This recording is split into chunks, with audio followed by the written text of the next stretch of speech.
자, 오늘 해설 자료의 주제 정말 흥미롭습니다.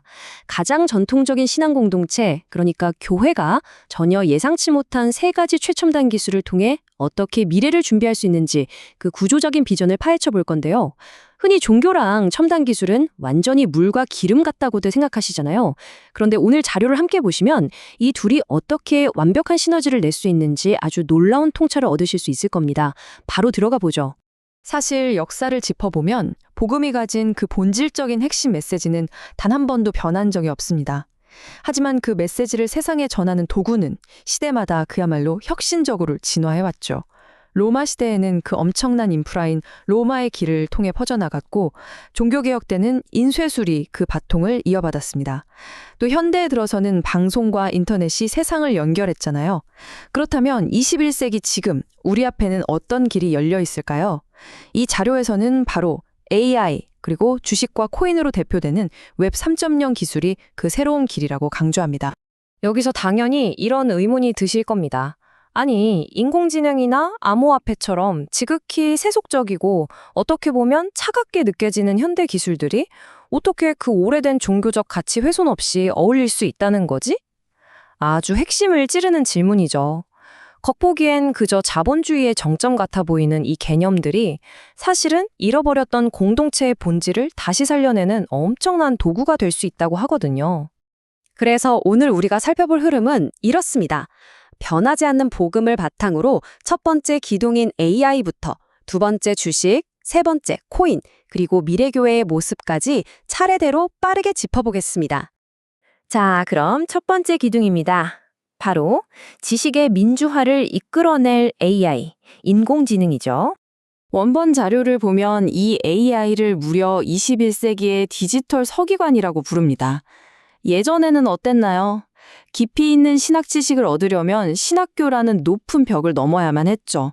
특정 언어를 전공한 사람이나 목회자에게 지식의 전달을 전적으로 의존할 수밖에 없는 구조였으니까요.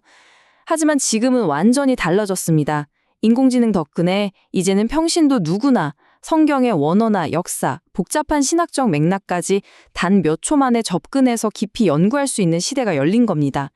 말 그대로 지식의 진입장벽이 와르르 무너진 거죠. 구체적인 현장 활용 사례를 보면 정말 입이 떡 벌어집니다. 규모가 아주 작은 동네 지역교회라고 한번 생각해 보세요. 예전 같으면 꿈도 못 꿨겠지만 이제는 AI를 활용해서 아프리카 현지 언어로 설교를 즉각적으로 번역하고 여러 언어로 된 제자훈련 프로그램까지 거뜬히 돌릴 수 있습니다. 게다가 전 세계 선교 데이터를 싹 분석해서 지금 당장 지원이 가장 시급한 곳이 어딘지도 아주 정확히 짚어낼 수 있고요. 물론 AI가 성령의 역할을 대신할 수는 없겠지만 세계 선교를 돕는 현존하는 가장 탁월한 비서이자 훌륭한 도구가 된다는 건 부인할 수 없는 사실입니다. 이어서 두 번째 기둥, 바로 주식입니다. 만인 제사장 구조를 뒷받침하는 핵심 개념인데요. 자, 여기서 주의하실 점이 있습니다. 머릿속에 있는 그 월스트리트의 복잡한 차트나 투기 이런 건 지금 당장 싹 지워주세요. 이 자료에서 말하는 주식은 전혀 다른 의미입니다. 마르틴 루터가 종교개혁 때 부르짖었던 모든 성도가 하나님 앞에서 사명자다라는 만인 제사장 사상 다들 아시죠? 이 해설 자료는 11조 같은 공동체 헌신을 일종의 주식 개념으로 치환합니다. 즉 성도들을 단순히 돈만 내는 수동적인 후원자가 아니라 교회의 의사결정과 책임에 분산된 형태로 직접 참여하게 만드는 아주 정교한 구조적 틀로 활용하자는 겁니다. 그존의 전통적인 방식과 이 새로운 참여 구조를 비교해보면 극 명확한 차이가 직관적으로 다가오실 겁니다. 일주일에 한 번 건물에 모여서 수동적으로 예배를 소비하고 소수의 리더들이 모든 방향을 결정하는 독점적인 권력 구조. 익숙하시죠? 하지만 이제는 완전히 달라집니다. 모든 지체가 주권과 책임을 투명하게 나눠가지고 전 세계적인 선교 사역에 그 누구보다 능동적으로 동참하는 역동적인 사명 공동체로 진화한다는 걸 뚜렷하게 보여주고 있습니다. 물론 원본 자료에서도 아주 단호하게 붉은 글씨로 경고하는 부분이 있습니다. 바로 이런 시스템을 도입할 때 극도로 주의해야 한다는 건데요. 헌신이라는 명목이 금전적인 권력 다툼으로 변질되거나 신앙의 가치보다 세속적인 투자 논리가 앞서버린다면 공동체는 그 즉시 파괴되고 맙니다. 절대 잊지 마세요. 교회는 이익을 쫓는 주식회사가 아니라 끝까지 책임과 사랑으로 묶인 그리스도의 몸이어야 하니까요. 자, 이제 세 번째 기둥입니다. 선한 청지기 경제를 이끌어갈 코인, 즉 디지털 암호화폐에 대해 알아보죠. 요즘 암호화폐 시장 뉴스를 보면 하도 롤러코스터 같아서 거부감부터 덜컥 드는 분들도 계실 겁니다. 하지만 여기서도 투기나 탐욕이라는 단어는 철저히 배제하셔야 합니다. 이 해설에서는 코인을 성경, 사도행전 2장과 4장에 등장하는 그 초대교회의 아름다운 나눔과 협력의 모습 있죠? 그걸 21세기 기술로 다시 부활시키는 도구로 정의하고 있습니다. 서로 돕고 가난한 자를 돌보던 그 순수한 정신을 위변조가 아예 불가능한 블록체인을 통해 아주 투명하고 글로벌하게 연결하겠다는 엄청난 발상인 거죠. 그러면 선교 현장에서 이 코인이 대체 구체적으로 어떻게 쓰인다는 걸까요? 예를 들어 내가 보낸 후원금이 지구 반대편 선교지에서 누구에게 어떻게 쓰였는지 단 1원의 오차도 없이 아주 투명하게 추적할 수 있습니다. 또 국경을 넘어 긴급 재난이 터졌을 때 은행 수수료 떼이고 송금 지연되고 할 것 없이 즉각적으로 구호 자금을 쏠 수도 있죠.